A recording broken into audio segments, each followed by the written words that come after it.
बच्चों, स्वागत है आपका साइको लर्निंग में।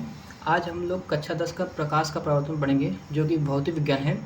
तो एनसीईआरटी के पैटर्न पे हम लोग पढ़ाएंगे। तो ध्यान दीजिएगा, जो आपका पहला है भौतिकी, हेडिंग आपका भौतिकी। अब ये क्या होता है, ध्यान से देखिएगा। तो भौतिकी क्या है, इसको देखते हैं। यह विज्ञान की ऐसी शाखा है जिसके अंतर्गत हम लोग प्रकृति में होने वाली घटनाओं के बारे में अध्ययन करते हैं। अब ये कौन सी घटना है, जैसे आपका बादल का बनना होता है। अब बादल का बनने का पूरा प्रोसेस, जैसे कि उसका पूरा पीछे का रीजन हम लोग जानने की कोशिश करते हैं, वो सब भौतिक विज्ञान होता है। हवा का बहना, जैसे हवा के बहने से पत्तों का हिलना, तो पत्तों को हिलने के लिए कितनी ऊर्जा की आवश्यकता होती है, हवा ने कितना ऊर्जा लगाया। गुरुत्वाकर्षण बल, जैसे कोई बॉल अगर ऊपर फेंकते हैं आप ऊपर की तरफ, तो नीचे गिरता है, तो उन सब का अध्ययन, उनका कारण, इन सब चीज़ों का जो भी हम लोग समझने की कोशिश करते हैं, वो भौतिकी के अंदर ही करते हैं हम लोग। जैसे आपका एग्जाम्पल में देखा जाए तो जैसे, तो आपका गुरुत्वाकर्षण बल हो गया, गुरुत्वाकर्षण बल। दूसरा क्या होगा आपका, बादलों का बनना, बादलों का बनना। और क्या हो सकता है, बिजली का कड़कना, बिजली का चमकना भी देखते हैं। इन सब में भौतिक की घटनाएं हैं। अब जैसे कि पानी से बर्फ़ का बनना, ये सब भी भौतिकी के अंतर्गत आता है। तो इन सभी चीज़ों का अध्ययन हम लोग जो है, जैसे कि प्रकाश के बारे में अध्ययन करना होता है, विद्युत के बारे में अध्ययन करना होता है, गति के बारे में अध्ययन करना होता है, वो सभी चीज़ें आपके भौतिक विज्ञान में आता है। तो इसीलिए हम लोग भौतिक विज्ञान का अच्छे से रिवाइज करेंगे और पढ़ेंगे, तो तैयार रहिएगा। तो आपका जब इसमें पहला जो आपका प्रकाश का परावर्तन है, उसका हम लोग पहला हेडिंग जब लिखते हैं, प्रकाश का परावर्तन, जैसे प्रकाश होता है ना, तो उसको प्रकाश का परावर्तन का पहला हेडिंग आपका प्रकाश है। अब इसको इंग्लिश में बोलते हैं लाइट। देखिए, जो प्रकाश है आपका, जो सूरज से निकल कर हमारी धरती पर प्रकाश आता है, जो पूरे दुनिया को रोशन करता है, वो एक्चुअल में देखिए प्रकाश जो होता है ऊर्जा के छोटे छोटे बंडलों के रूप में आता है। तो जो छोटे छोटे प्रकाश के बंडल होते हैं, उन्हें फोटॉन कहते हैं या क्वांटा कहते हैं। तो ये क्या करता है, इसकी स्पीड जो होती है 3 × 10⁸ होता है। सोचिए, इतना मीटर पर सेकंड होता है, 3 × 10⁸ मीटर/सेकंड की रफ्तार से ये चलता है। तो प्रकाश एक्चुअल में ऊर्जा का ही एक रूप है। तो प्रकाश के बारे में हम लोग लिखते हैं थोड़ा सा, देखिए यहाँ से। प्रकाश एक ऐसी बाहरी भौतिक कारक है जिसके उपस्थिति में हम लोग किसी वस्तु को देखने की अनुभूति प्राप्त करते हैं। जैसे देखिए, कोई वस्तु आपका यहाँ पर है, अब ये मान लिया अंधेरा, तो ये दिखाई नहीं देगा। अब प्रकाश किरणें आया तो इस पर पड़ी, तो परावर्तन के पश्चात क्या होता है, ये हमारी आँखों में टकराने के पश्चात जब हमारी आँखों में आती है, तो ये इसका पूरा हमें रंग रूप आकार सब हमारी आँखों में बन जाता है। इसलिए हमें ये महसूस होता है कि कोई वस्तु है। अगर प्रकाश नहीं होता तो ये सब मुमकिन ही नहीं होता, चारों तरफ अंधेरा ही होता। तो प्रकाश एक प्रकार की ऊर्जा है। अभी इसके बारे में हम लोग अच्छे से डिटेल भी करेंगे। तो प्रकाश का मतलब यही है कि जो सारे जग को रोशन कर दे, और प्रकाश की सहायता से हम लोग न जाने कितना सौर ऊर्जा का इस्तेमाल करके बिजली बनाते हैं। प्रकाश में ऊर्जा का जो रूपांतरण हो रहा है प्रकाश से, वो अत्यधिक घरों में, बहुत से बड़े बड़े फैक्ट्रियों में होता रहता है। तो प्रकाश ऊर्जा ही है जिसमें बहुत ज़्यादा मात्रा में ऊर्जा होता है, और इसका उपयोग हम लोग अभी मनुष्य करना सीख रहे हैं, और आगे फ्यूचर में न जाने कितना इसका उपयोग करते रहेंगे हम लोग। अब हम लोग देखते हैं प्रकाश के कुछ मुख्य बिंदु। तो अगली हेडिंग जब रहेगा, प्रकाश के कुछ मुख्य बिंदु। अब इसका देखिए ध्यान से, अगर हम लोग पहला पॉइंट लिखें तो प्रकाश एक प्रकार की ऊर्जा है, सबसे पहला पॉइंट हमारा यही बन जा रहा है। तो आप लोग भी एग्ज़ाम में ऐसे लिखेंगे, प्रकाश एक, तो यहाँ क्या हो गया, प्रकाश एक प्रकार की ऊर्जा है। तो दूसरा पॉइंट जब हम लोग मेंशन करेंगे, यह निर्वात में गमन करता है, निर्वात में भी गमन करता है। अब क्या लिखा हुआ है, यह निर्वात में भी गमन करता है। अब निर्वात का अर्थ ये है बच्चों कि निर्वात का मतलब जहाँ पे कुछ भी ना हो। जैसे देखिए यहाँ से, आपका धरती के बाहर क्या है, अंतरिक्ष। तो अंतरिक्ष में न तो हवा है और ना ही कोई माध्यम है। तो केवल क्या है, सूर्य से जो प्रकाश किरण निकलती है वो प्रकाश किरणें चलकर धरती तक बिना किसी माध्यम के साथ, मतलब निर्वात में ही चल के आती है। देखिए, निर्वात से फिर इसके बाद हवा में इंटर करती है, हवा से फिर पानी में, चाहे जहाँ भी चल जाए। लेकिन ये जो सूर्य से जो प्रकाश किरणें निकलती है वो अंतरिक्ष में से होकर, मतलब अंतरिक्ष क्या पूरी तरह से खाली है, उसे निर्वात कहते हैं। निर्वात में इसकी चाल तो बहुत ज़्यादा होती है। तो क्या होता है, 3 × 10⁸ मीटर पर सेकेंड। देखिए बच्चों, निर्वात में प्रकाश की चाल 3 × 10⁸ मीटर पर सेकेंड होता है, या फिर आप इसको क्या कह सकते हैं, 3 लाख किलोमीटर। 3 लाख किलोमीटर प्रति घंटा की रफ्तार से चलता है। पर प्रति घंटा नहीं, प्रति सेकेंड, क्षमा कीजिएगा, सेकेंड। तो इसकी जो हम लोग स्पीड नापे वो सेकेंड में ही नापा जाता है। और हम लोग को पता है कि सूर्य से धरती तक आने में प्रकाश को लगभग 502 सेकंड लगते हैं। तो 502 सेकंड का अर्थ यही है कि आपको 8 मिनट लगभग पूरा समय लग जाता है सूर्य से प्रकाश की किरणों को आने में। तो अगर इसमें हम लोग 500 सेकंड का मल्टीप्लाई कर दें तो यहाँ से सूर्य की दूरी निकल जाएगी। और अगर चौथे पॉइंट की तरफ बढ़ेंगे, प्रकाश सीधी सरल रेखा में गमन करता है। मतलब यहाँ देखिए, प्रकाश किरण ऐसे निकला तो बिना विक्षेपित हुए, बिना मुड़े सीधी रेखा में निकलता है, क्योंकि इसकी स्पीड बहुत ज़्यादा होती है, इसकी चाल जो है बहुत ज़्यादा होती है, तो सीधे ऐसे निकल जाती है। और इसको क्या कहता है, इसको मतलब ऐसा नहीं कि प्रकाश ऐसे मुड़ के जाएगा, नहीं, ये सीधी सरल रेखा में चलेगा। तो चौथा पॉइंट क्या कह रहा है, प्रकाश सीधी सरल रेखा में गमन करता है। तो इस बात को नोटिस कर लीजिएगा, ये चौथा पॉइंट है आपका। अब ध्यान दीजिएगा, क्या कह रहा है, प्रकाश एक विद्युत चुंबकीय तरंगे है। विद्युत चुंबकीय तरंगे का अर्थ ये है कि जैसे प्रकाश आपका जैसे जा रहा है आगे, तो इसमें विद्युत का भी गुण होगा और चुंबक जो आपका चुंबकीय बल का भी गुण होगा।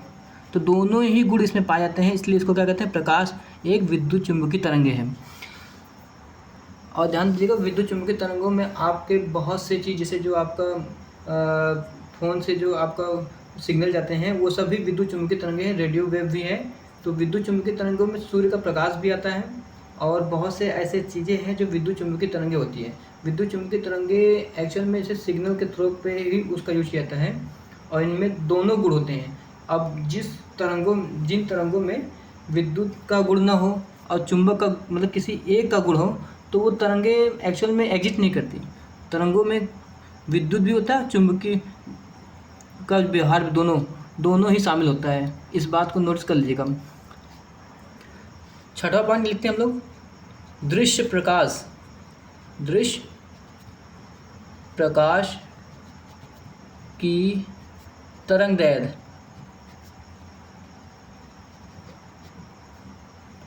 3900 एंगस्ट्रॉम टू 7800 एंगस्ट्रॉम होती है। अब इसका मतलब क्या है, ध्यान दीजिएगा। समझने वाली बात यह है कि तरंगदैर्घ्य एक्चुअल में होता क्या है। तो मैं इसको समझाता हूँ।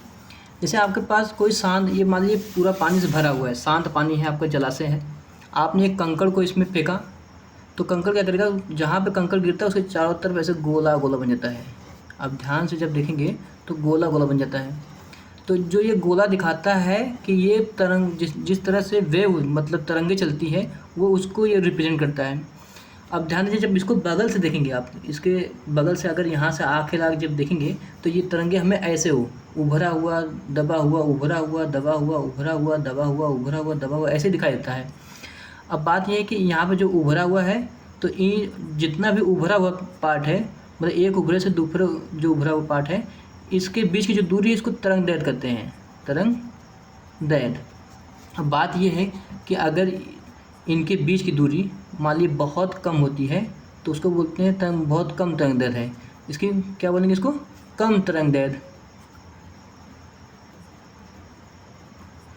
और इसकी थोड़ा ज़्यादा है। और जो प्रकाश किरणें बहुत दूर से होकर जाती है, बहुत दूर तक पहुंचती है, तो उनकी तरंगदैर्घ्य ऐसे होती है, ऐसे। तो मतलब ध्यान देखिए, यहाँ से इसको बोलते हैं क्रेस्ट, ये भी क्रेस्ट है। तो क्रेस्ट से क्रेस्ट तक की दूरी देखिए, इसमें तरंगदैर्घ्य ज़्यादा हो गया। क्या बोलते हैं, ज़्यादा तरंगदैर्घ्य। अब इसका क्या मतलब है कि ज़्यादा और कम से, देखिए यहाँ से जैसे मान लीजिए कोई बल्ब आपका जल रहा है, तो इसके पास की जो तरंग दैर्ध्य होगी वो बहुत पास पास होगी, ऐसे बल्ब के चारों तरफ। तो यहाँ पे हमें ज़्यादा प्रकाश देखने को मिलता है। जैसे जैसे हम दूर जाएंगे तो इन तरंग दैर्ध्यों के बीच की दूरी बढ़ने लगती है, तो यहाँ पे प्रकाश करनी कम दिखाई देती है। एक्चुअल में आप थोड़ा सा सिंपल लैंग्वेज समझिए, ये आपका बल्ब है, ईजी वे में। जैसे मान लीजिए एक फोटान, मतलब जो अभी बताया था पहले आपको कि ऊर्जा के बंडलों के रूप में प्रकाश चलता है, तो मान लीजिए 2 प्रकाश के फोटान हैं। अब ये निकले हैं बल्ब से, तो इनके बीच की दूरी देखिए अभी कम है। जैसे ही ये अपने पथ को जाएंगे, आगे बढ़ेंगे, ये यहाँ पहुँचेगा और ये यहाँ पहुँचेगा। अब देखिए इनके बीच की दूरी क्या होगा, ज़्यादा हो गया। अब देखिए जब यहाँ बल्ब के नज़दीक रहते हैं तो आपको ज़्यादा प्रकाश मालूम पड़ता है, और जैसे जैसे बल्ब से दूर जाते हैं तो प्रकाश कहीं कम मालूम पड़ती हैं। यही रीज़न है, क्योंकि इनका जो अलग अलग दिशा में, डायरेक्शन में जाना है। यहाँ पे देखिए कम क्षेत्रफल में ज़्यादा फोटान है, और यहाँ पे अधिक क्षेत्रफल में कम फोटान है, इसलिए यहाँ प्रकाश कहीं ज़्यादा होगा। तो सीधे सीधे हम लोग समझ सकते हैं जो तरंग दैर्ध्य होता है उनके बीच की जो दूरी होती है, मतलब जो आपका तरंग है उनके बीच की दूरी, जो क्रेस्ट इसको बोलते हैं, ऊपर वाला जो है इसको क्रेस्ट बोलते हैं, क्रेस्ट, और ये ट्रफ है नीचे वाला। तो क्रेस्ट से क्रेस्ट तक के बीच दूरी या फिर ट्रफ से ट्रफ तक की दूरी को हम लोग तरंग दैर्ध्य कहते हैं। ये जितना अधिक होगा, जैसे मान लीजिए ये तरंग दैर्ध्य बहुत, जैसे ये प्रकाश किरण है, बहुत दूर तक जाने के बाद इसे स्ट्रेट होती है, तो ये प्रकाश किरणें लगभग विजिबल नहीं होती, हमें दिखाई नहीं देती। तो हमें प्रकाश किरणें लगभग कौन सी दिखाई देगी, जिनका तरंग दैर्ध्य बहुत कम होगा। अब इसमें देखिए तरंग दैर्ध्य बहुत ज़्यादा हो गया, पता नहीं कहाँ पे दूसरा क्रेस्ट मिलेगा। एक क्रेस्ट मान लीजिए यहाँ हमें मिला, लेकिन दूसरा कहाँ मिलेगा, मिल ही नहीं रहा है। तो तरंग दैर्ध्य, जैसे आप देखिए बहुत से टीवी सीरियल में आपने देखा होगा, दिल की धड़कन का ऐसे फटाफट फटाफट ऐसे ऐसे दिखाता है। तो इनके बीच देखिए जितना ये नज़दीक होंगे उतना ही ज़्यादा ताकतवर होंगे। तो हमारा ये क्या कर रहा है, दृश्य प्रकाश की तरंग दैर्ध्य 3900 एंगस्ट्रॉम टू 7800 एंगस्ट्रॉम तक होता है। तो मतलब उनकी जो एंगस्ट्रॉम क्या होता है, छोटे रूप में ये वेवलेंथ के नापने का इकाई है, जिसे हम लोग मीटर में नापते हैं, वैसे ही एंगस्ट्रॉम, और एंगस्ट्रॉम का वैल्यू होता है लगभग 10⁻⁻10 मीटर होता है। मीटर में अगर कन्वर्ट कर दिया जाए तो ये बहुत छोटी दूरी है। तो एक पार्ट, ये तरंग दैर्ध्य की दूरी नाप लीजिए, मतलब जिनका तरंग दैर्ध्य ज़्यादा होगा, बहुत ज़्यादा होगा, वो हमें दिखाई ही नहीं देगा। जैसे आपका मोबाइल का सिग्नल है, उनकी तरंग दैर्ध्य बहुत कम होती है, इसलिए वो दिखाई नहीं देता। अगर उनकी तरंग दैर्ध्य ज़्यादा हो जाए तो रात में भी उजाला हो जाए, इतना होता है 5G। अब 5G की जगह पे 1000G आ जाएगा, तो समझ लीजिए कि चाँद के इतना उजाला देना शुरू कर देगा, वो इतना तेज़ वो रेडिएशन फैलता है वो। तो अब हम देखते हैं कि सबसे ज़्यादा प्रकाश की चाल किस में होती है। देखिए ध्यान से, निर्वात में सबसे ज़्यादा होती है, आपकी इस बात को नोटिस कर लीजिएगा। उस सबसे ज़्यादा निर्वात में, फिर इसके बाद गैस में होता है, गैस में, फिर इसका द्रव में होता है, और सबसे अंतिम में होता है ठोस में। मतलब ठोस में सबसे कम और निर्वात में सबसे ज़्यादा होता है। बताइए। तो देखिए बच्चों, प्रकाश का स्रोत। अब ये प्रकाश का स्रोत क्या है, देखिए यहाँ से बहुत ईजी चीज़ है। जैसे आपका बल्ब जल रहा है यहाँ पे समझिए, बॉक्स में मैं रफ़ी करता हूँ यहाँ पे, ठीक है। ये आपका बल्ब जल रहा है। अब यहाँ से प्रकाश उत्सर्जित होते हुए हमें नज़र आती है। जब बल्ब जल गया तो ये प्रकाश उत्सर्जित हो रहा है, तो मतलब जहाँ से प्रकाश उत्सर्जित होता है उसे हम लोग प्रकाश स्रोत कहते हैं। बहुत आसान है, इसमें भी कोई दिक्कत नहीं है किसी को। जैसे सूर्य, आपका सूर्य से भी तो प्रकाश निकलता है, तो यहाँ से प्रकाश किरणें उत्सर्जित होती नजर आती है, तो ये क्या हो गया, प्रकाश स्रोत। स्रोत की बात कर रहा है वो, कि वो स्थान बताइए जहाँ से प्रकाश निकल रहा हो। अब देखिए, वह वस्तु जहाँ से प्रकाश निकलती है या उत्सर्जित होती है उसे प्रकाश का स्रोत कहते हैं। अब जैसे आपको एग्जाम्पल में देख लेंगे, बिना एग्जाम्पल का तो हम लोग समझते नहीं हैं। तो जैसे जलता हुआ बल्ब, अब जलता हुआ बल्ब इससे क्या होगा, सीधा प्रकाश तो नज़र आता रहेगा। जलती हुई मोमबत्ती, जलती हुई मोमबत्ती, सूर्य, तारे और आग, दिया दे दीजिए, जलता हुआ दिया, इन सब से क्या होगा कि प्रकाश स्वयं उत्सर्जित हो रहा है। ये इनको मतलब ये क्या है कि ये किसी के भरोसे नहीं है कि इन पे आएगा प्रकाश किरणें तो ये हमें दिखाई देंगे। ये स्वयं प्रकाश का उत्सर्जन करते हैं। तो जो प्रकाश का उत्सर्जन करते हैं उन्हें प्रकाश स्रोत कहते हैं। तो अगली हेडिंग देखिए, दीप्त प्रकाश दिया हुआ है। दीप्त प्रकाश का अर्थ ये है कि जो पदार्थ स्वयं प्रकाश का उत्सर्जन करता है उसे हम लोग क्या कहते हैं, दीप्त पदार्थ प्रकाश कहते हैं। देखिए यहाँ से, देखिए यहाँ से, यहाँ पे पदार्थ होना चाहिए, पदार्थ। ध्यान दीजिए, दीप्त पदार्थ क्या होता है, जो पदार्थ स्वयं प्रकाश का उत्सर्जन करता है दीप्त पदार्थ कहलाता है। अब जैसे देखिए यहाँ से आपका सूर्य हुआ, तारा हुआ, ये सब क्या कहते हैं, यहाँ देखिए एग्जाम्पल में सूर्य, तारा, जुगनू, जुगनू, आग इत्यादि, ये सब क्या करते हैं, स्वयं प्रकाश का उत्सर्जन करते हैं। तो ये ऐसे पदार्थ हो जाते हैं कि इन्हें हम दीप्त कहते हैं। अब देखिए अदीप्त पदार्थ क्या होता है, जो वस्तुएं या जो पदार्थ स्वयं प्रकाश का उत्सर्जन नहीं करते हैं उन्हें हम लोग अदीप्त पदार्थ कहते हैं। जैसे आपका टेबल हो गया, कुर्सी, मेज, कागज़, दीवार, घर, आपका कपड़ा, जितने भी चीज़ें हैं जो प्रकाश स्वयं उत्सर्जित नहीं करते हैं, जैसे चंद्रमा हो गया, पृथ्वी हो गया, सारे ग्रह हो गए, एस्ट्रॉयड हो गए, ये सब स्वयं प्रकाश उत्सर्जित नहीं करते हैं। इन्हें हम लोग इसीलिए क्या कहते हैं, अदीप्त पदार्थ कहते हैं। देखिए जो पदार्थ स्वयं प्रकाश का उत्सर्जन नहीं कर सकते उन्हें अदीप्त पदार्थ कहते हैं। अब जैसे एग्जांपल ले लीजिए, जैसे पेड़ हो गया, कागज़ हो गया, कागज़, कोयला ले लीजिए,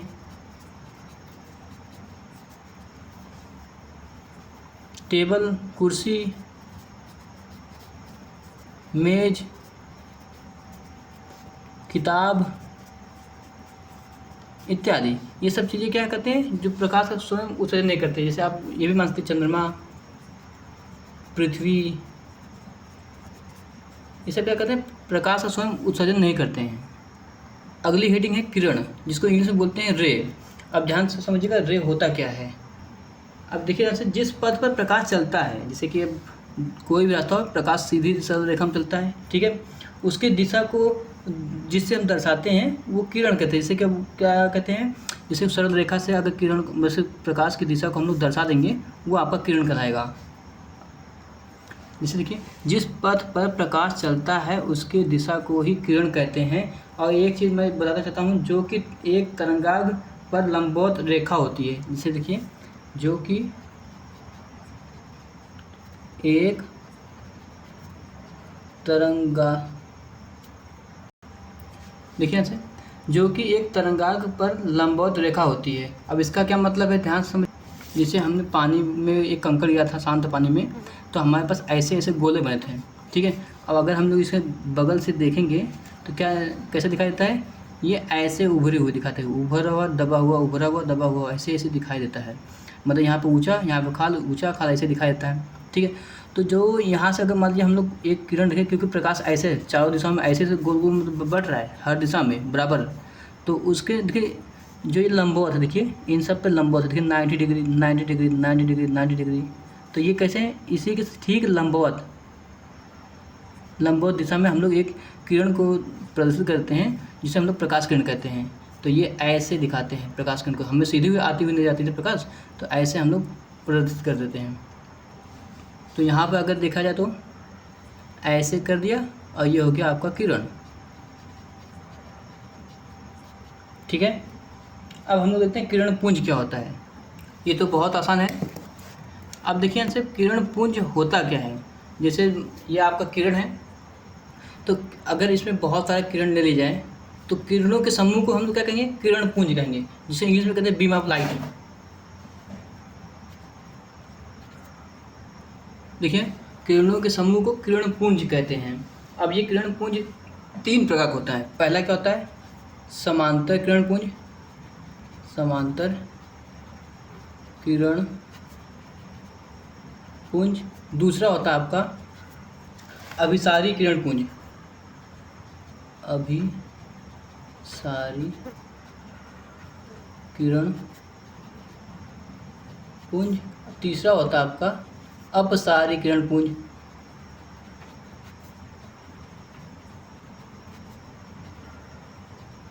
अब इसको समझिए ध्यान से। जैसे मान लीजिए आपके पास किरण है, एक हो गया किरण, दो किरण, तीन किरण, चार किरण। अब ये क्या है, एक दूसरे के समांतर है। देखिए जो दूरी यहाँ पर है वही दूरी अनंत तक जाएगा। ये अनंत तक जाएंगे तो इनके बीच की दूरी कभी भी आपस में घटेगी नहीं। जैसे मान लीजिए इस पॉइंट से लेके इस पॉइंट के बीच की जो दूरी है वो यहाँ पर भी होगा। तो समांतर किरणें होती है, इसको बोलते हैं समांतर। और दूसरा क्या है, अभिसारी। अभिसारी मतलब क्या होता है, एक ही बिंदु की तरफ बढ़ती हुई सब किरणें एक ही बिंदु पर आकर सब मिलेंगी। हर दिशाओं से आकर प्रकाश किरणें एक ही बिंदु पर आके मिले तो हम लोग क्या कहते हैं, अभिसारी। ये हो गया आपका अभिसारी किरण पुंज। अब ध्यान दीजिएगा, एक बिंदु से अगर अलग अलग दिशाओं में प्रकाश किरणें बाहर निकलती है, फैलती हैं, तो उसे कहते हैं अभिसारी। तो ये हो गया अपसारी, अपसारी किरण पुंज। और यह अभिसारी किरण पुंज, समांतर किरण पुंज। यहाँ तक तो किसी को कोई दिक्कत नहीं होगा। तो हमारा ये पहला हो गया, ये दूसरा हो गया और ये तीसरा हो गया। तो तीन प्रकार के किरण पुंज होते हैं और इन तीनों का हमें आगे इस चैप्टर में बहुत ज़्यादा इस्तेमाल करना है। तो हम लोग आगे बढ़ते हैं। देखिए यहाँ से आपके पास प्रकाश का परावर्तन आ गया है, जिसको इंग्लिश में बोलते हैं रिफ्लेक्शन ऑफ लाइट। अभी इसको समझने के लिए हमें क्या करना होगा, सबसे पहले एक आपको परावर्तक पृष्ठ लेना होगा। ये आपका परावर्तक पृष्ठ है जो कि समतल है, चिकना है एक तरफ, और एक तरफ आपका पॉलिश किया हुआ है। ये आपका पॉलिश भाग है, पॉलिश भाग। ये क्या मतलब, ये आपका क्या है, परावर्तक तल। और ये पूरा माध्यम क्या है आपका, हवा है।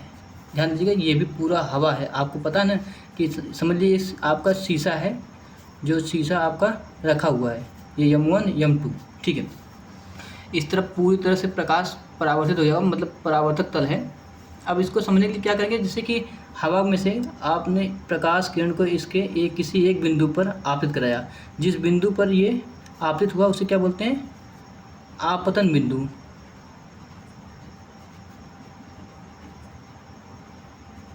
और इस प्रकाश किरण को क्या कहते हैं, आपतित प्रकाश किरण, आपतित प्रकाश किरण, ठीक है बच्चों। अब ध्यान दीजिएगा, तो ये प्रकाश क्या होगा, जिस हवा में से आया और हवा में ही वापस लौट गया, तो इसे बोलते हैं परावर्तित किरण।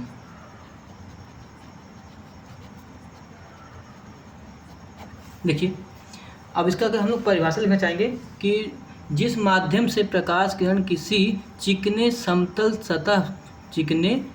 सतह पर आपतित होती है और टकराकर पुनः उसी माध्यम में लौट जाती है। जैसे हवा में से आया तो हवा में ही तो ये वापस जा रहा है, तो इसे क्या कहते हैं हम लोग, प्रकाश का परावर्तन कहते हैं। याद रखिएगा, जैसे आपके पास दीवार है, अब दीवार आपको दिखाई देता है तो मतलब प्रकाश किरण ये नहीं कि दीवार के अंदर चला गया, पुनः उसी माध्यम में लौट आता है प्रकाश और चारों दिशाओं में चाहे फैल जाए, तो ये क्या होता है, आपका परावर्तन कहलाता है। दूसरे माध्यम में नहीं, जिस माध्यम में प्रकाश आप आपतित कर रहे हैं उसी माध्यम में प्रकाश का परावर्तन होना चाहिए, टकराकर उसी माध्यम में आना चाहिए, उससे ही प्रकाश का परावर्तन कहते हैं। मतलब इस प्रकाश का परावर्तन केवल एक माध्यम के लिए वैलिड है, एक ही माध्यम होना चाहिए, दूसरा माध्यम नहीं आना चाहिए। जैसे पानी, अब जैसे प्रकाश हवा में से डाल रहे हैं तो पानी में भी प्रकाश चल जाता है, तो वो अपवर्तन कहलाएगा, उसको हम आगे देखते हैं। परावर्तन केवल एक ही माध्यम में होता है, इस बात को याद रखिएगा। आपको पॉइंट के लिए क्या कहते हैं, एक ही माध्यम होना चाहिए, माध्यम होना चाहिए।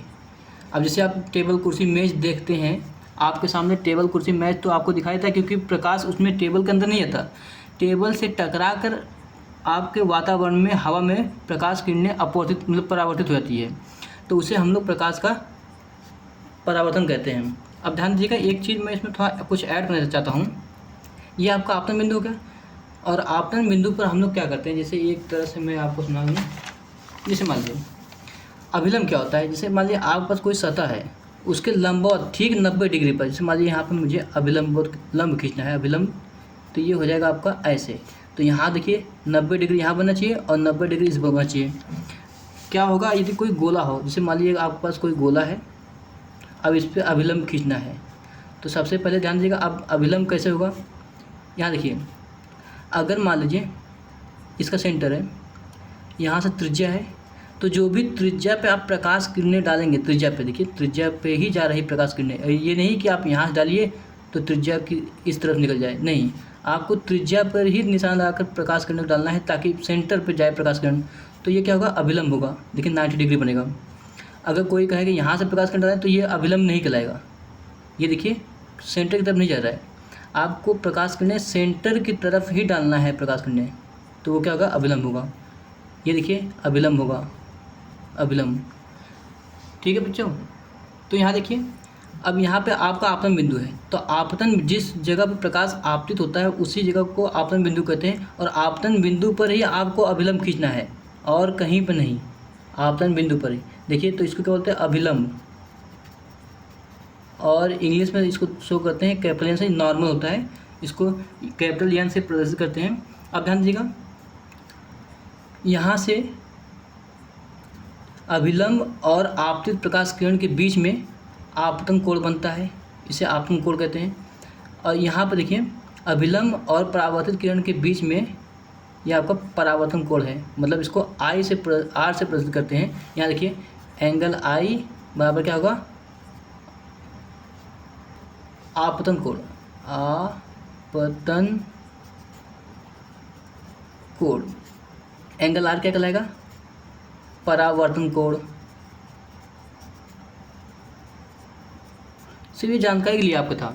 अब हम लोग प्रकाश के परावर्तन का परिभाषा लिख लेते हैं, और आपको नोट्स भी यहीं से मिल जा रहा है। आप लोग क्या कीजिए, इसका स्क्रीनशॉट ले लिया कीजिए ताकि आपको कहीं और भागना न पड़े, यही सब नोट्स आपको ज़रूरत पड़ेगा। देखिए बच्चों, जब प्रकाश किरणें एक निश्चित माध्यम से होकर किसी चिकने समतल पॉलिशदार सतह से टकराने के पश्चात उसी माध्यम में पुनः लौट जाती है, तब उसे प्रकाश का परावर्तन कहते हैं। जैसे कि हम लोगों ने अभी देखा कुछ समय पहले कि प्रकाश किरणें आई और चिकने पॉलिशदार सतह से टकराकर उसी माध्यम में लौट गया, मतलब हवा से आया और चारों तरफ तो हवा ही है, तो हवा में ही वापस लौट गया, दूसरे माध्यम में नहीं गया। जिस बिंदु पर टकराती है तो आपको आपतन बिंदु कहते हैं, और जिस दिशा जो प्रकाश किरण लौट जाती है उसे परावर्तित किरण कहते हैं।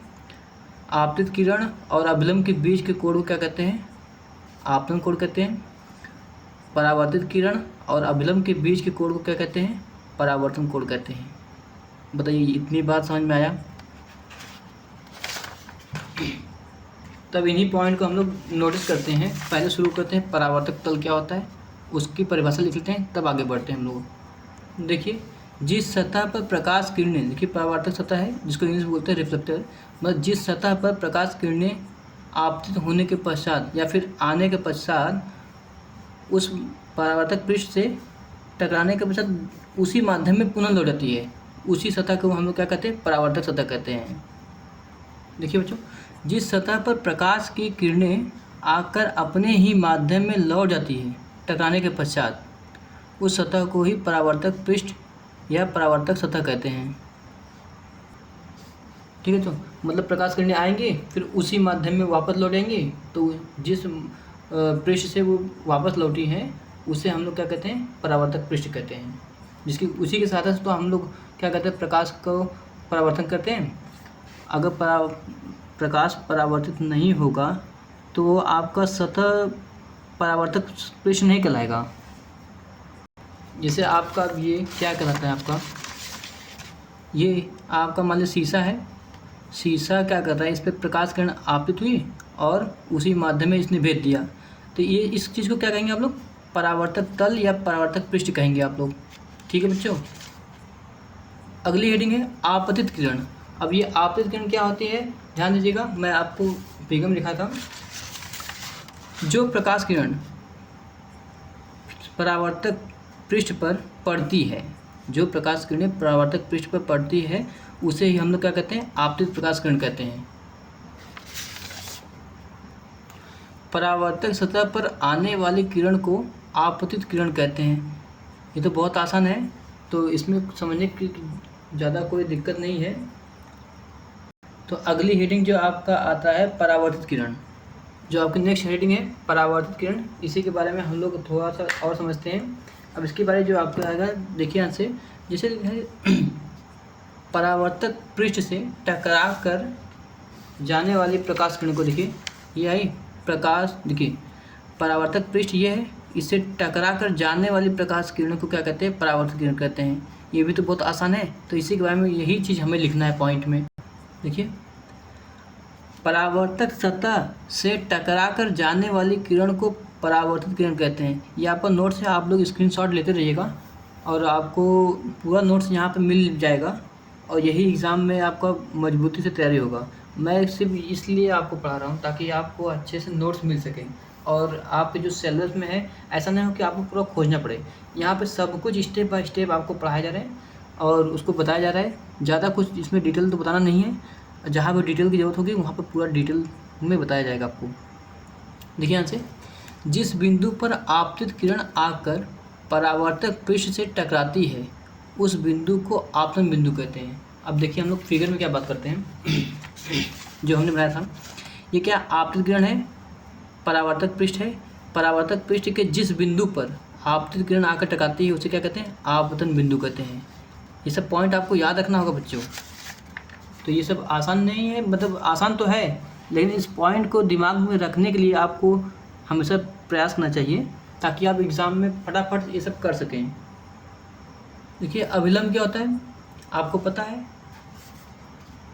आपतन बिंदु पर डाला गया अभिलंब को, देखिए ये आपका है क्या, आपतन बिंदु है। आपतन बिंदु पर डाला गया लंब क्या कहलाता है, अभिलंब कहलाता है। ये भी बहुत आसान है। देखिए एक बार पढ़िए तो, आपतन बिंदु पर डाले गए लंब को अभिलंब कहते हैं, जिसे हम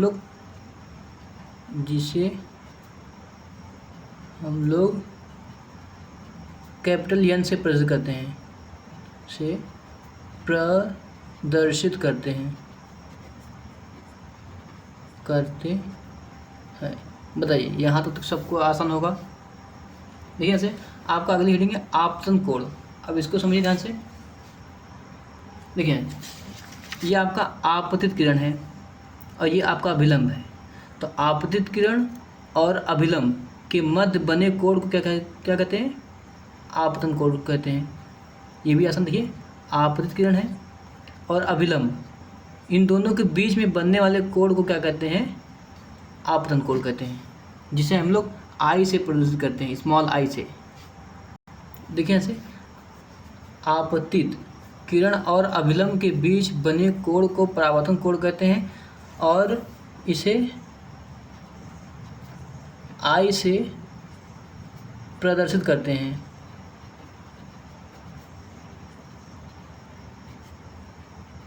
बताइए यहाँ तक तो सबको ठीक होगा, कोई प्रॉब्लम किसी को नहीं होगा। तो आगे बढ़ते हैं हम लोग। देखिए जो आपकी अगली हेडिंग है परावर्तन कोण, जिसे इंग्लिश में बोलते हैं रिफ्लेक्टिंग एंगल।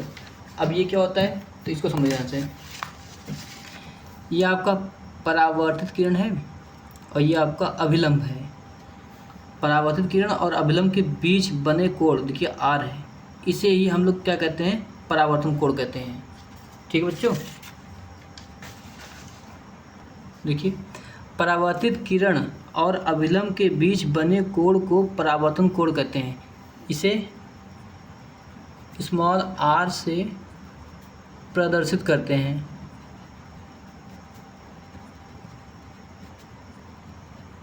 अब आपको ये, आप अपने बुक में जब मिलाएंगे तो आपको लगेगा कि मैं आगे पीछे करके कुछ करा रहा हूँ, नहीं, जो चीज़ें स्टेप बाय स्टेप आपको ज़रूरत है मैं वही चीज़ लिखा रहा हूँ। अब इसके बाद आपका परावर्तन का नियम पढ़ेंगे हम लोग। तो ये सब जो पॉइंट अभी मैंने आप सभी लोगों को लिखाया है, ये सब पॉइंट इसमें ज़रूरी है, इसलिए उसमें जो जो चीज़ लगेगा मैंने पहले ही आपको बता दिया और इन सब की परिभाषा पहले बता दिया। तो आपको अब स्टेप बाय स्टेप ही आपको नॉलेज दे रहा हूँ, ऐसा नहीं है कि कुछ भी मैं आगे पीछे दे रहा हूँ। आप लोग बस खाली पढ़ते जाइए, अब वीडियो को पूरा देखा कीजिए, आपको सारी के सारी नोट्स मिल जाते कीजिएगा।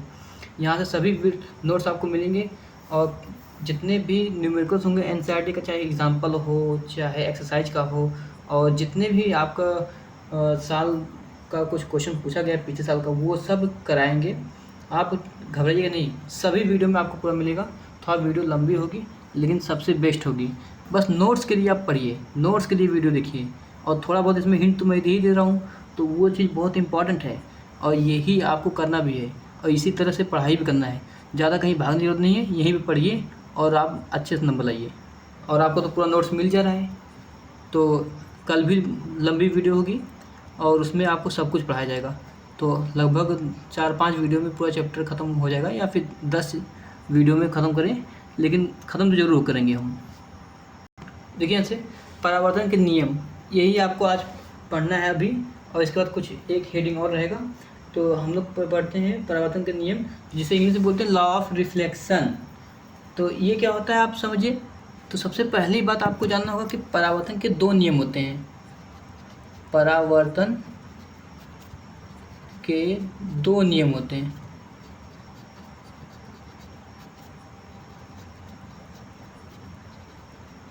बताइए, यहाँ तक किसी कोई दिक्कत नहीं होगा। परावर्तन के 2 नियम होगा। तो जो पहला नियम आपका है, जिसे प्रथम नियम कहते हैं, वो इस बात का है। देखिए यहाँ से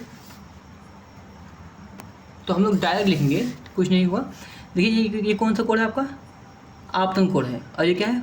परावर्तन कोड है। तो पहले नियम से क्या कहते हैं, यहाँ पर पहला नियम हो जाएगा एंगल आई बराबर एंगल आर। ये पहला नियम है, मतलब आपतन कोण और परावर्तन कोण दोनों बराबर होते हैं।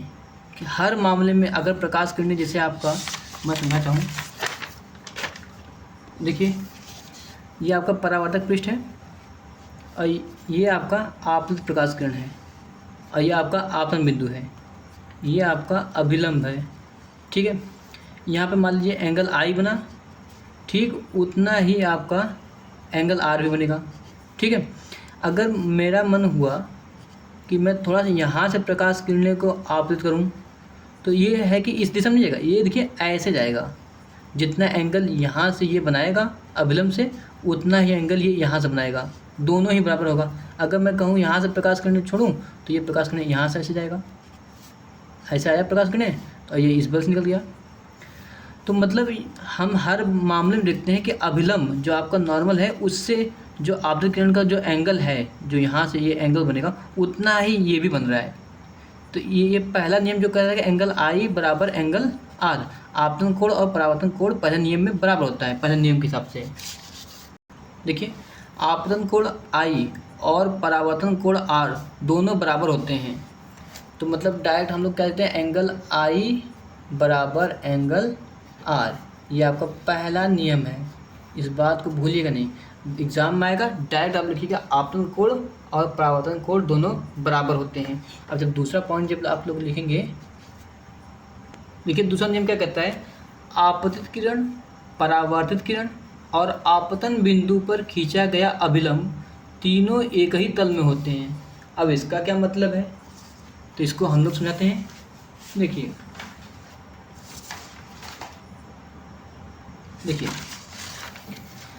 ये क्या है, आपतित किरण है और ये परावर्तित किरण है, और आपतन बिंदु पर खींचा गया अभिलंब तीनों एक ही तल में हो गए। एक ही तल का मतलब क्या है, जैसे मान लीजिए आपके पास कोई पेज है, इसमें क्या है, चौड़ाई है और लंबाई है। देखिए ये लंबाई हो गई, इसे मैं समझाऊँ आपको। यहाँ देखिए, ये मान लीजिए आपका आयत मैं बना रहा हूँ, इसमें क्या है आपका, ये चौड़ाई हो गया और ये लंबाई हो गया। ठीक है बच्चों, तो इसमें देखिए केवल अगर लंबाई और चौड़ाई है, तो मतलब अगर हम लोग देखेंगे तो ये पूरा प्लेन है, एकदम सपाट है, एकदम उठा हुआ नहीं है। तो ये आपका कागज़ क्या है, आपका ये पूरा कागज़ एक तल है, तल जमीन क्या है, एक तल है। तो तल में क्या है, कुछ उभरा हुआ न रहे, ये तल है। और इसमें देखिए आपका ये आपतित किरण हो गया, ये मेरा पेन, ये क्या हो गया, परावर्तित किरण हो गया, और ये क्या हो गया, इसी यहाँ पे आपका आपतन बिंदु हो गया। तो आपतन बिंदु पर खींचा गया अभिलंब, देखिए तीनों एक ही, मतलब कागज़ पे ही है, कागज़ से उठे हुए नहीं है, तीनों एक ही तल में होते हैं। अब इसका क्या मतलब, ध्यान समझिए। अगर कहें ये पेन ऐसे उभरा तो नहीं है, बाहर तो नहीं निकला है, या फिर इनमें से तीनों में से ये तो उभरा नहीं है, ये बाहर तो नहीं है, चाहे ये भी बाहर नहीं है, मतलब तीनों एक ही तल में है। देखिए मैं हाथ से पकड़ा भी नहीं हूँ, एक ही तल में है। जैसे आपका कहा जाए एक वाई एक्स होता है और एक एक्स एक्स इसमें है, तो इसमें क्या है, ये एक तल है और जेड क्या होता है, बाहर की तरफ होता है। अब इससे सुना लो, क्यूब होता है, ये क्यूब हो गया। देखिए आंसर, इसमें देखिए ऊंचाई भी आ गया। अभी तक तो एक तल में तल था, अब उस तल का क्या हो गया, ऊंचाई आ गया, तो ये बाहर की तरफ निकल गया। तो ये क्या है, एक तल पर है, ये एक ही बिंदु पर एक ही तल पे है। ये एक भी ऐसे उभरा न रहे, देखिए बाहर की तरफ न रहे।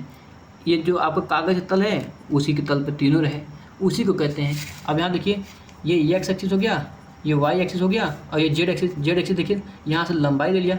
अगर हम लोग सिर्फ इतने की बात करें तो एक तल हो गया ना, तल पे हम लोग जैसे दीवार की घड़ी देखिए, एक ही तल पर सुइयाँ सब नाचती रहती हैं, वो तल है, उसी की मैं बात कर रहा हूँ आपको।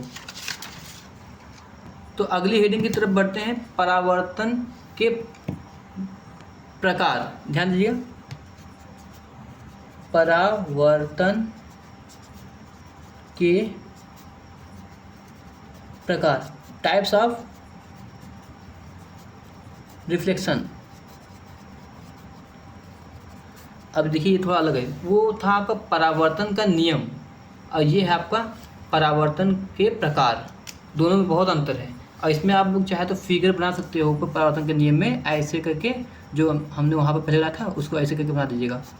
ये आपका आपतन बिंदु हो गया, ये आपका अभिलंब, ये आपतित किरण हो गया, और ये परावर्तित किरण हो गया। ये आपका अभिलंब के बीच में, आपतित किरण और अभिलंब के बीच में बना आपतन कोण है, अभिलंब और परावर्तन कोण के बीच में बना अपवर्तित किरण है। अपवर्तित किरण मतलब आप परावर्तन कोण हो गया, ठीक है। अब ये परावर्तन के नियम था, लेकिन अब हम लोग पढ़ रहे हैं परावर्तन के प्रकार, कि जितने भी परावर्तन होते हैं कितने प्रकार के होते हैं, ये दोनों अलग चीज़ें हैं। तो देखिए, परावर्तन के दो प्रकार होते हैं, परावर्तन के दो प्रकार होते हैं। पहला क्या है, नियमित परावर्तन। नियमित परावर्तन जिसको बोलते हैं रेगुलर रिफ्लेक्शन। अब इसको समझते हैं हम लोग, ध्यान से समझिएगा। जब समांतर प्रकाश किरणें, जैसे दो या दो से अधिक प्रकाश किरणें समांतर हो, समांतर प्रकाश, अभी हम लोग समांतर किरण पुंज पढ़े थे, वैसे ही समांतर किरण पुंज जब किसी चिकने समतल सतह पर पड़ती है तो परावर्तन के पश्चात समांतर ही निकल जाए, उसे हम लोग नियमित परावर्तन कहते हैं। तो ये पहला नियम आपका था, नियमित परावर्तन पहला प्रकार है। देखिए यहाँ से, जब समांतर प्रकाश किरणें किसी समतल चिकनी पॉलिशदार सतह पर आपतित होती है तब परावर्तन के पश्चात समांतर ही हो जाती है, समांतर ही रहती है, मतलब होती है, उसे नियमित परावर्तन कहते हैं। जैसे आपको समझाएं, ये आपका परावर्तक पृष्ठ हो गया, ठीक है। अब इसमें मैं कुछ समांतर प्रकाश किरणें दे रहा हूँ, 1 2 3 4, ये सब आपके आपतित समांतर प्रकाश किरणें हैं। अब इस यहाँ पे आपतित हो रही है। अब ये क्या होगा, परावर्तन के पश्चात क्या हो जाएगा, देखिए दूसरा, पहला निकला, दूसरा निकला, तीसरा निकला, चौथा, ये समांतर था, समांतर आपतित किरण थी, किरणें। और ये क्या है, समांतर परावर्तित किरणें। अब इसको समझिए, समांतर प्रकाश किरणें आई और टकराई, अब परावर्तन के पश्चात समांतर ही रह गई, ये समांतर निकल गई, तो इसे क्या कहते हैं हम लोग, नियमित परावर्तन कहते हैं। अब देखिए यहाँ से ये क्या है, आपके परावर्तन के नियम का पालन करता है, यस। देखिए यहाँ से, ये आपका आपतन बिंदु हो गया, ये भी आपतन बिंदु, ये भी आपतन बिंदु, ये भी आपतन बिंदु।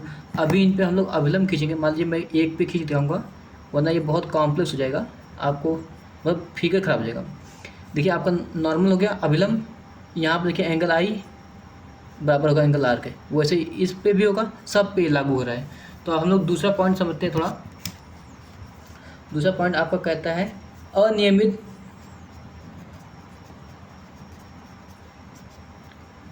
परावर्तन, जिसे बोलते हैं इर्रेगुलर रिफ्लेक्शन। देखिए यहाँ से, जब समांतर प्रकाश किरणें किसी चिकनी पॉलिशदार समतल पृष्ठ पर आपतित होती है परंतु परावर्तन के पश्चात असमांतर हो जाए तब उसे अनियमित परावर्तन कहते हैं। अब देखिए कैसे, तो ध्यान दीजिएगा, पॉलिशदार तो होगा नहीं, समतल तो होगा नहीं, क्योंकि समतल से जो भी समतल पॉलिशदार पृष्ठ होगा उससे कैसे होगी, समांतर ही जाएगी। तो पॉलिशदार समतल पृष्ठ पर आपतित हो तो किसी चिकनी भी नहीं होगा, तो ये कैसा होगा आपका, ऊबड़ खाबड़। तो इन तीनों जगह पर क्या लिखेंगे आप लोग, ऊबड़ खाबड़, ऊबड़ खाबड़। तो पॉलिशदार, समतल और चिकनी पृष्ठ मैंने इसलिए लिखा ताकि आपका ध्यान इसमें आता रहे। यहाँ पे बहुत से बच्चे क्या करते हैं, गलती करते हैं। तो क्या होगा, चिकनी हटा देंगे, पॉलिशदार हटा देंगे, समतल हटा देंगे, तो ऊबड़ खाबड़ पृष्ठ पर या खुरदुरे पृष्ठ पर आपतित होती है परंतु परावर्तन के पश्चात असमांतर हो जाए तब उसे अनियमित परावर्तन कहते हैं। तो क्या कहना चाहिए, जब समांतर प्रकाश किरणें ऊबड़ खाबड़ या खुरदरे पृष्ठ पर आपतित हो। इस बात को ध्यान रखिएगा बच्चों। जैसे देखिए, यहाँ पर समतल पृष्ठ नहीं लेना है, चिकना तल नहीं लेना है और परावर्तक पृष्ठ जैसा नहीं लेना है, आपको ऊबड़ खाबड़ कुछ भी लेना है। जैसे मान लीजिए आपके पास मेरा एक पृष्ठ मैं बना रहा हूँ, जैसे ये है, देखिए बहुत ज़्यादा ऊबड़ खाबड़ है, ये आपका पृष्ठ हो गया। अब इस पर क्या करना है, समांतर प्रकाश किरणें आपतित करना है। देखिए 1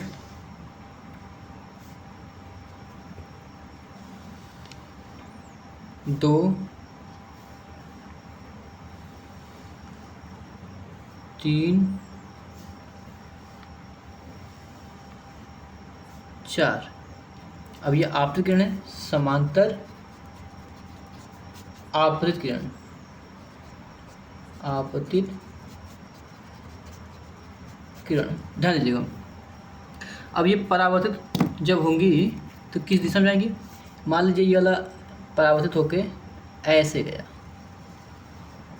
इस दिशा में, ये वाला गया ऐसे, ये वाला गया ऐसे, ये वाला गया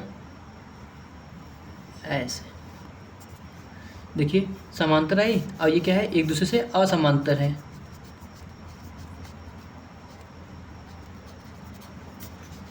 ठीक है, ध्यान दीजिए। अब क्या, लेकिन ये असमांतर तो गए, यहाँ पर देखिए इसका आपतन बिंदु हो गया, इसका आपतन बिंदु ये हो गया, आपतन बिंदु इसका ये हो गया, आपतन बिंदु ये हो गया। क्या ये परावर्तन के नियमों का पालन करते हैं, तो इसको देखते हैं हम लोग। आप लोग कहेंगे नहीं, तो देखिए कैसे, ये आपतन बिंदु है, अगर मैं इसका, देखिए सतह है, इस सतह का लंबवत खींचना है, मतलब 90 डिग्री खींचना है, तो इसका इस बगल जाएगा, देखिए ऐसे जा रहा है, यहाँ देखिए 90 डिग्री बना है, 90 डिग्री यहाँ बना। तो इस एंगल को देखिए, आपतन कोण और परावर्तन कोण, यहाँ पे एंगल आई बराबर होगा एंगल आर के।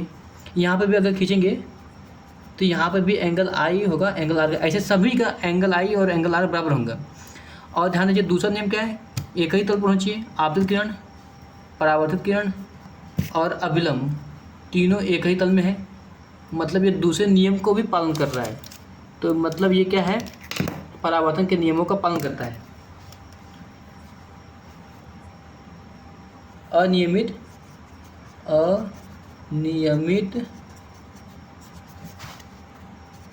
परावर्तन दोनों नियमों का पालन करता है। किसका, परावर्तन के। उम्मीद है आपको सब कुछ आज समझ में आया होगा बच्चों। अगर वीडियो पसंद आया हो तो लाइक और सब्सक्राइब कर दीजिएगा और आपको पूरा नोट्स मिलेगा। आज के लिए इतना ही, वीडियो काफ़ी बड़ा हो चुका है, तो यहाँ तक तो आपका पहला लेक्चर में तो कंप्लीट होना चाहिए, सब कुछ कंप्लीट होगा। तो अगले वीडियो में देखते हैं कितना खींच पाते हैं। इस वीडियो में फ़िलहाल इतना ही। ठीक है बच्चों, गुड नाइट बच्चों।